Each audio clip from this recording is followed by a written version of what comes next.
अस्सलामुअलैकुम बच्चों आज हम दो उर्फ़ी अल्फाज तस्वीरों के साथ पढ़ेंगे। तो चलिए बच्चों, दो उर्फ़ी अल्फाज पढ़ना शुरू करते हैं। सबसे पहले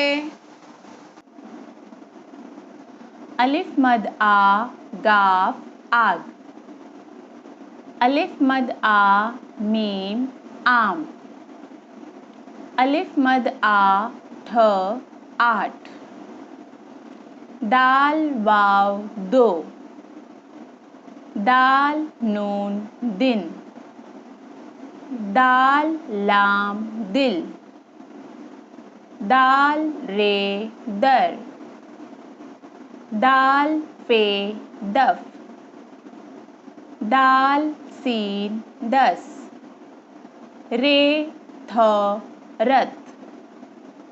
रे वाव रो। रे सीन रस।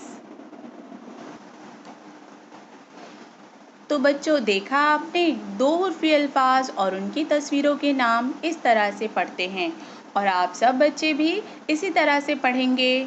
तो बच्चों, आज हमने दो उर्फ़ी अल्फाज तस्वीरों के साथ पढ़ना सीखा।